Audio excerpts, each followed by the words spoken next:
When I was only 7 years old, my parents walked out of my life without looking back. They didn't just leave the house. They abandoned me entirely, as if I were nothing more than a burden they could toss aside. I remember standing on the front porch with my small backpack, waiting for them to return. They never did. The only person who stepped forward to catch me in that moment was my grandmother, Eleanor Stone, or Grandma Ellie, as everyone called her. She wrapped me in her arms, whispered that I was safe now, and from that day on, she became the only parent I truly knew. For 12 years, she gave me everything my parents refused to give: love, patience, encouragement, and the sense that I mattered in this world. Then, after all those years of silence, something unthinkable happened. On the very day of Grandma Ellie's funeral, the people who abandoned me came back. My mother, Lila, and my father, Daniel, stood in front of the church as if they belonged there, their faces hard and unreadable. They didn't come to mourn. They came to claim what they thought was theirs. You see, Grandma Ellie wasn't just a kind woman who raised me. She also left behind an estate worth $75 million. And my parents, who hadn't spoken my name in over a decade, suddenly appeared with their hands out. They demanded her fortune as if it were some kind of inheritance owed to them. I thought I had already been through the worst pain a son could feel, but sitting in that lawyer's office, hearing their voices filled with greed and entitlement, was almost unbearable. My father looked at me with a smirk, convinced he was about to take everything my grandmother had built. My mother folded her arms and whispered under her breath about how finally things were about to be set right. But then the lawyer opened the envelope. He began to read my grandmother's final words, and in that single moment, the air in the room shifted. Every eye turned toward me. My parents' confidence drained from their faces like blood leaving a wound. Their skin went pale. When my parents abandoned me at the age of 7, they realized too late collapsed this story was never going to end the way they imagined. I was too young to understand the reasons behind their choice. All I knew was that one morning they were there, and by the end of the day, they were gone. The silence in the house was louder than anything I had ever heard. I remember walking through each room, calling for my mother and father, thinking they must be hiding or playing a cruel game. They never answered. I sat on the front steps until night fell, clutching the straps of my small backpack, hoping headlights would appear in the driveway. None ever came. It was my grandmother, Eleanor Stone, who came to rescue me from that endless night. She arrived in her old green station wagon, a look of fury in her eyes where she realized what had happened. She knelt in front of me, her hands warm and steady as she held my shoulders. "You're coming home with me, Noah," she said. "I promise you will never be left alone again." In that moment, the fear and confusion that had taken root inside me softened just enough for me to breathe. She kept that promise every single day afterward. Grandma Ellie was not wealthy in the ways people usually measure wealth. She lived in a modest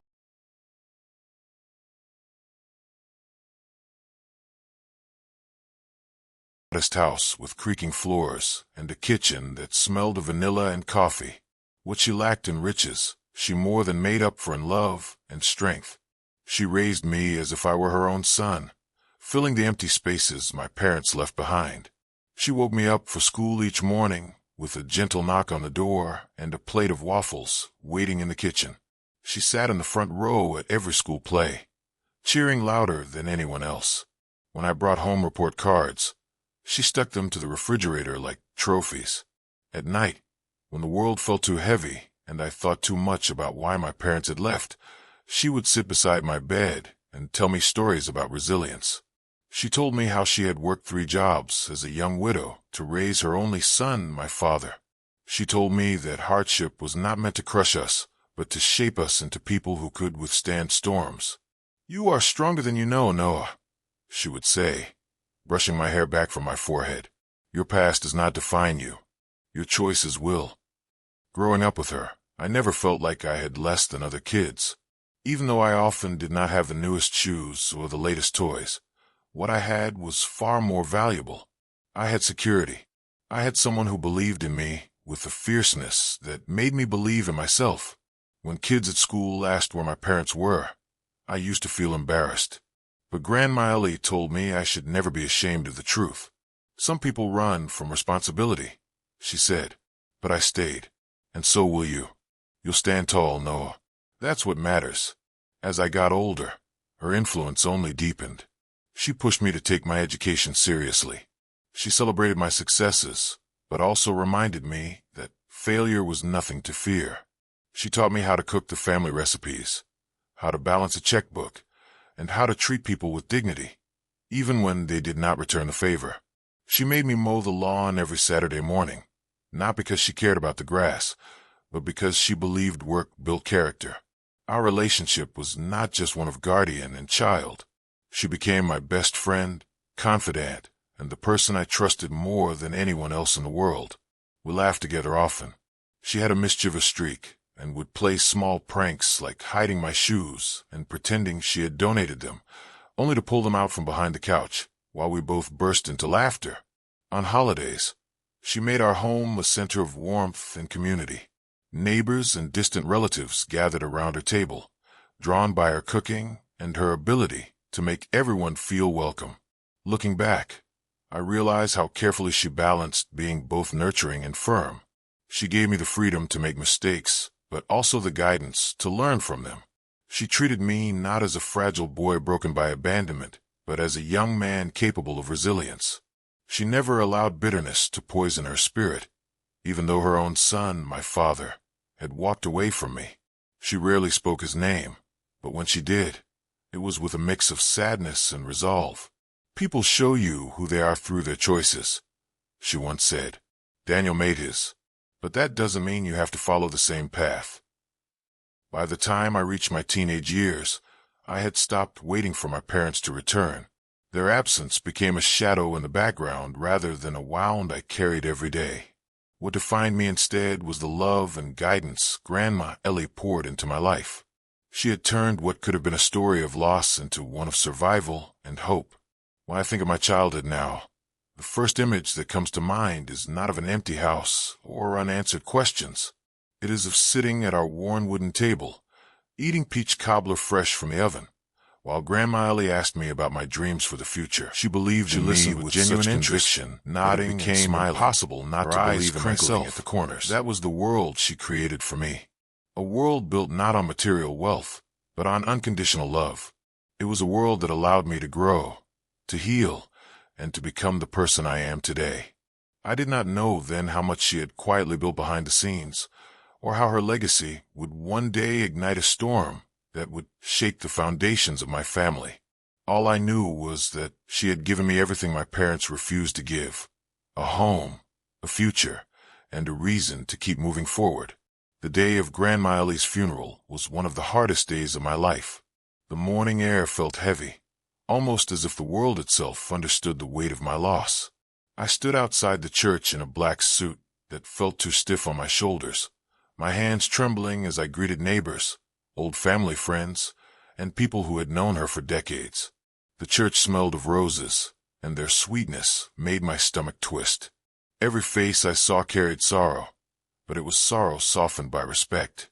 People spoke about how much Ellie had done for them, how she had opened her home and heart when they had nowhere else to go. I wanted to stay strong, but the truth is I was broken inside. For 12 years, she had been everything to me. Without her, I felt like a boy again, standing on that porch, waiting for parents who would never return. As I turned to walk inside, I froze.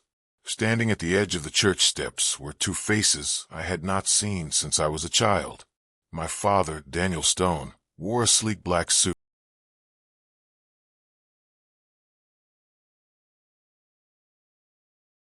with a polished watch that caught the sunlight.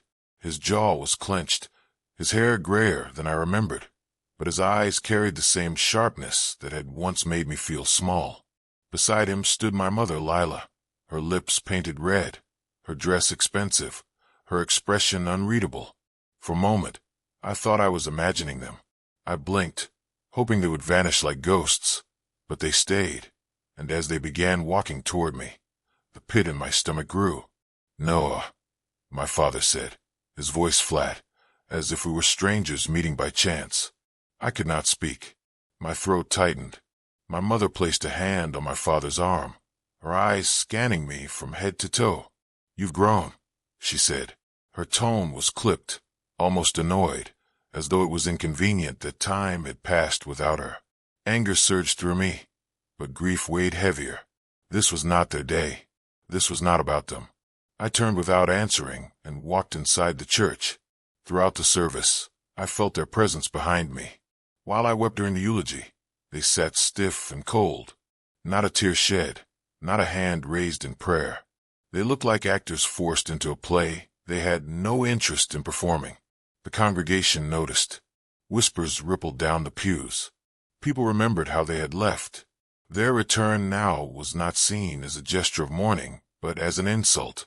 After the burial, while friends gathered around me to offer comfort, Daniel and Lila stood off to the side, speaking in hushed tones. I avoided them, but the truth came crashing in when the lawyer approached me later that afternoon. Mr. Wells, a tall man with silver hair and a solemn expression, asked me to meet him in his office that evening for the reading of the will. He explained it was Ellie's request that it be done quickly. I agreed, though my heart ached at the thought. When I arrived, my parents were already there, seated across from one another with stiff postures. Daniel glanced at his watch impatiently. Lila tapped her manicured nails against the wooden arm of her chair. I sat down opposite them, forcing myself to hold my head high.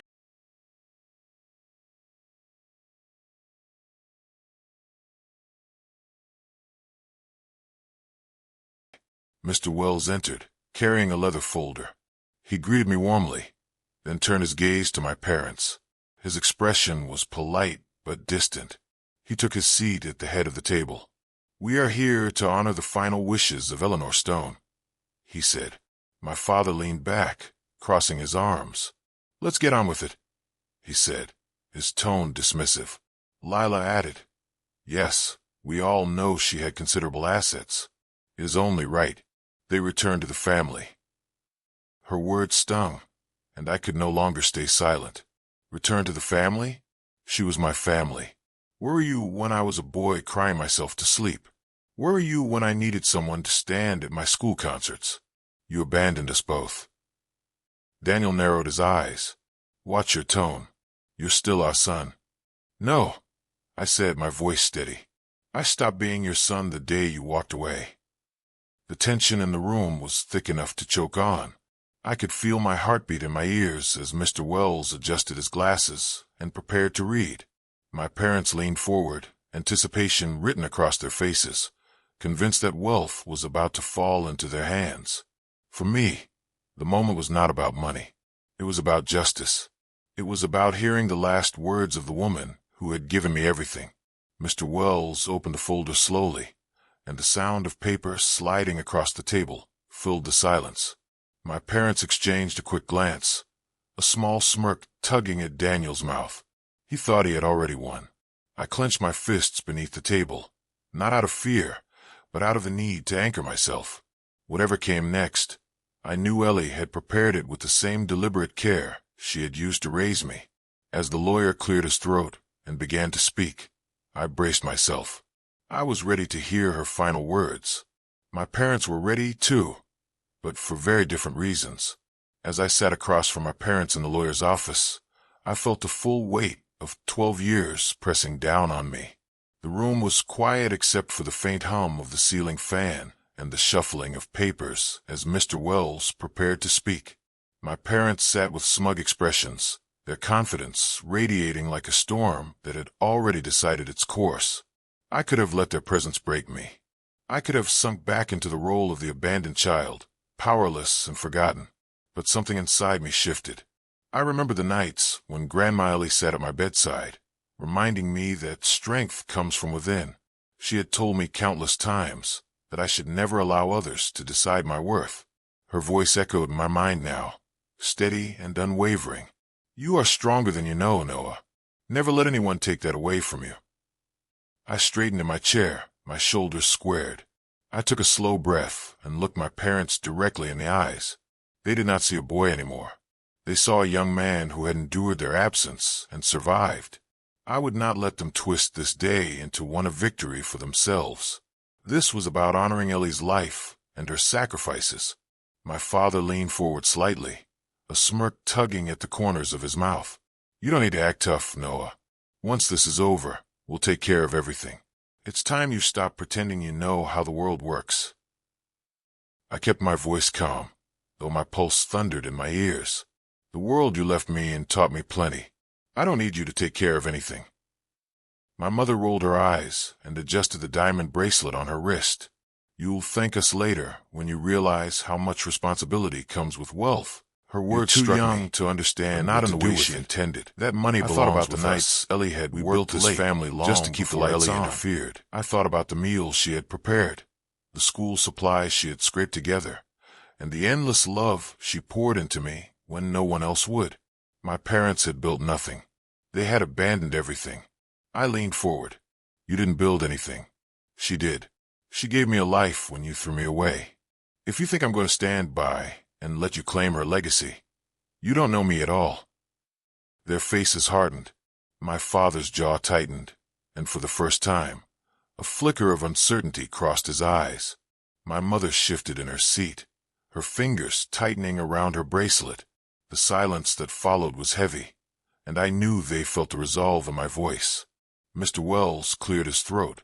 "If we may, it is time to proceed." The air in the office grew tense. The lawyer's hand hovered over the sealed envelope containing Ellie's final will. My parents leaned forward with anticipation. My father rubbed his hands together, confident he was moments away from claiming everything. My mother whispered, "Finally," as though this day had been owed to her. I stayed quiet, but my heart pounded. I was not afraid of what the will would say. I trusted Ellie completely. Still, I braced myself, knowing this moment would define everything. As Mr. Wells carefully opened the envelope, I closed my eyes for a second and pictured Ellie's face. I remembered her laughter, her warmth, and her determination. I remembered her telling me that real power came from integrity, not greed. That thought gave me strength. I opened my eyes again, ready for whatever words would follow. My father broke the silence with a low chuckle. "This is going to be simpler than you think, Noah. You'll see. She was still my mother. No matter what story she fed you, blood matters." I met his gaze without blinking. "Blood matters when you honor it. You didn't." The color rose in his cheeks, but he said nothing. For the first time, I felt like the balance of power in the room had shifted. Mr. Wells placed the open document on the table. He glanced at me first, offering the smallest nod, then began reading the opening lines. My parents straightened in their seats, ready to receive the fortune they believed belonged to them. In that moment, I made a silent decision. No matter what the will contained, I would live in a way that honored Ellie's values. I would not let greed poison me the way it had consumed my parents. If the estate came to me, I would protect it, not for my own comfort, but as a continuation of her legacy. If somehow it went to them, I would still walk out with my dignity intact. The choice had already been made in my heart. I would not fight with anger or desperation. I would stand with the quiet strength she had taught me. This moment was no longer about money. It was about respect, about truth, about the bond between a grandmother and the boy she raised into a man. The lawyer's voice carried through the room as he reached the most crucial part of the document. My parents' expressions were eager, filled with greed. Mine was steady, anchored by the memory of Ellie's unwavering love. Whatever was about to happen, I was ready to face it. Mr. Wells's voice filled the room as he began to read my grandmother's final will. The sound of his measured tone carried a weight that made every second feel longer than it was. My father leaned forward, his elbows resting on his knees, a confident smile tugging at his lips. My mother folded her arms tightly across her chest, her chin lifted as though she were preparing to receive a crown. I sat still, my hands clasped in my lap, my heart pounding, but my resolve unshaken. "To my beloved grandson, Noah Stone," Mr. Wells began, "you have been the greatest joy of my life. From the moment you came into my care, you became the son I never thought I would have again. Every sacrifice I made for you, and I have never regretted a single moment. My only wish in this world was to see you grow into the man you are today. For that reason, I leave my entire estate, valued at $75 million, solely and unconditionally to you."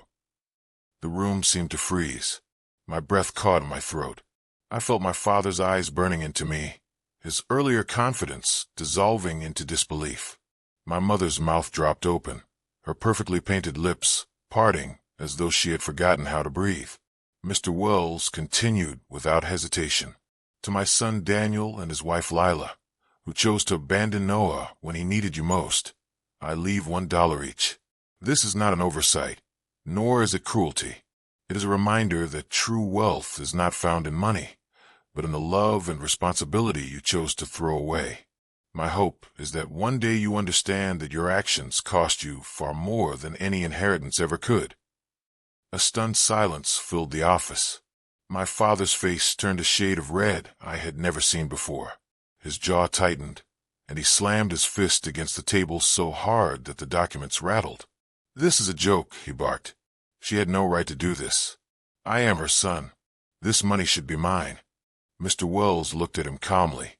"Mr. Stone, this will is legally binding. Your mother was of sound mind, and these were her explicit wishes. There's no mistake." My mother's composure cracked. She shot up from her chair, her voice shrill. "After everything we gave her, this is how she repays us? After all those years, she chooses him over her own blood?" I stood slowly, my legs trembling, but I kept my voice steady. "She chose me because I was here. She chose me because I loved her and stayed by her side when we walked away. You abandoned both of us, and you don't get to rewrite history just because there's money involved now." My father glared at me, his teeth clenched. "You think you deserve this? You're just a kid. You wouldn't know what to do with that kind of money. We should be the ones to manage it, not you." I met his gaze directly, refusing to look away. "I don't need you to manage anything. Ellie trusted me, and that is all that matters. She knew me better than anyone. She knew what I would do with her legacy, and she wanted no part of it in your hands." The room grew tense again, the air thick with their rage and my defiance. Mr. Wells shuffled the papers back into the folder and said firmly, "This concludes the reading of the will. Any attempt to contest it will be futile. The documents have been carefully prepared to withstand challenge. Eleanor was very clear in her intentions." My father stood, his chair scraping against the floor. He pointed a finger at me, his face twisted with anger. "This isn't over, Noah. You'll regret this. We'll make sure of it." I felt the heat rise in my chest, but I refused to back down. "No," I said, my voice louder than I intended. "It is over. You had your chance to be my parents, and you threw it away. Ellie gave me everything you never could. You don't get to take that from me now." My mother's face went pale, and she sank back into her chair. For the first time, her confidence cracked into something closer to shame, though whether it was for her actions or simply for losing the inheritance, I could not tell. She looked at me with eyes that held no warmth, only bitterness.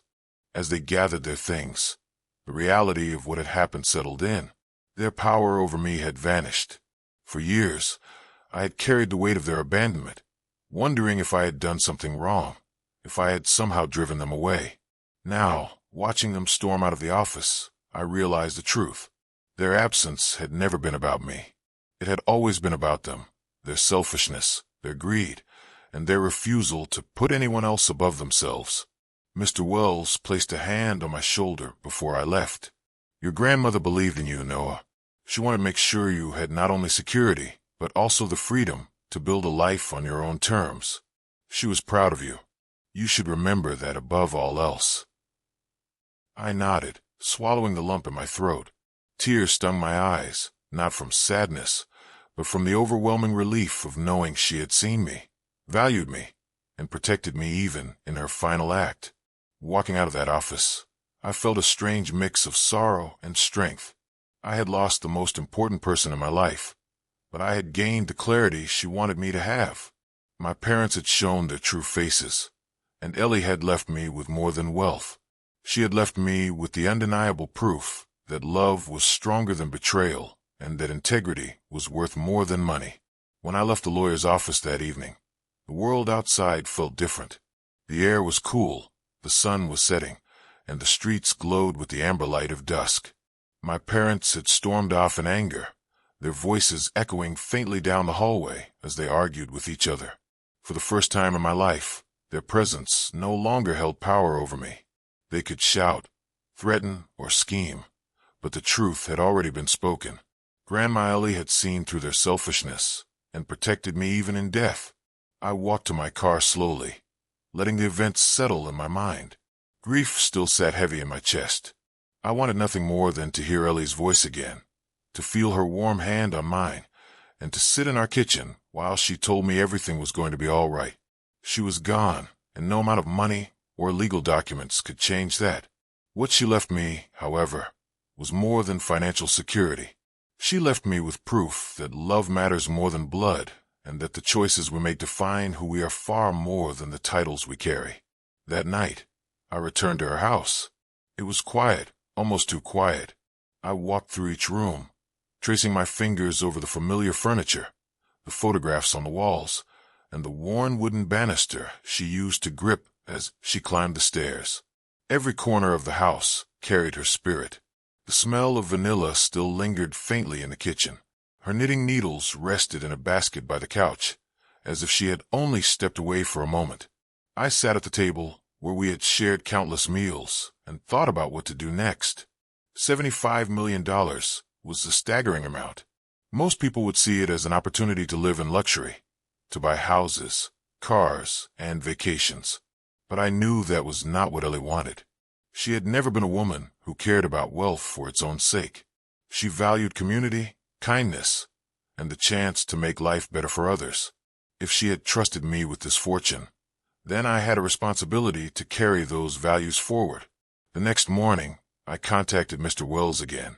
I told him I wanted to set aside a portion of the estate to create a scholarship fund in Ellie's name. I wanted children who grew up without parents, children who felt abandoned or forgotten, to have a chance to pursue education and build futures they deserved. I told him I also wanted to donate to local charities, especially the shelters and food banks Ellie had supported quietly for years. She had always said that if you have enough to share, you should never keep it all to yourself. As I made these decisions, I felt lighter. I realized I was not just managing money. I was shaping a legacy that would outlast me. Every dollar used to lift someone else would be another piece of Ellie living on in the world. That thought gave me peace. My parents tried contacting me in the weeks that followed. Letters arrived, some begging, some threatening. They called me ungrateful, said I was turning my back on them. But I had learned enough to recognize their words for what they were, attempts to manipulate me back into a role I no longer played. I did not answer their calls. I did not respond to their letters. The boy who once waited on the porch for them was gone. In his place stood a man who knew the difference between family and strangers. The community, however, rallied around me. Neighbors came to the house with casseroles and flowers, not because I was wealthy now, but because they loved Ellie and wanted to honor her. They told me stories I had never heard.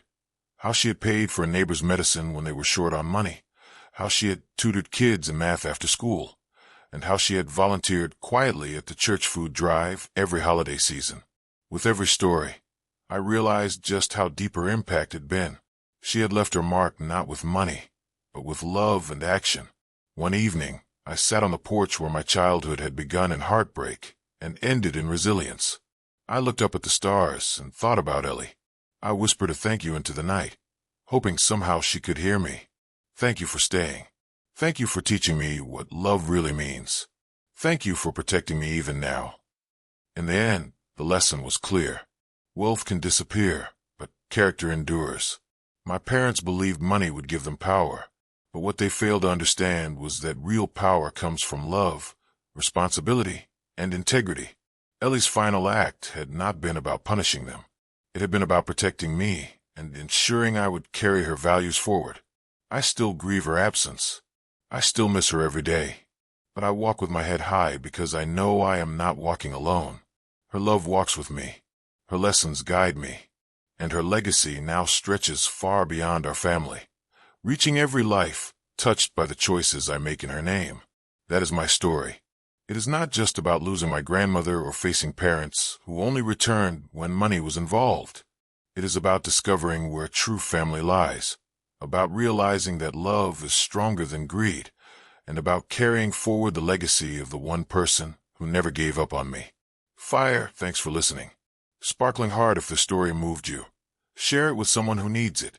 Drop a comment with the part that hit you most, and don't forget to subscribe for more powerful stories. Fire.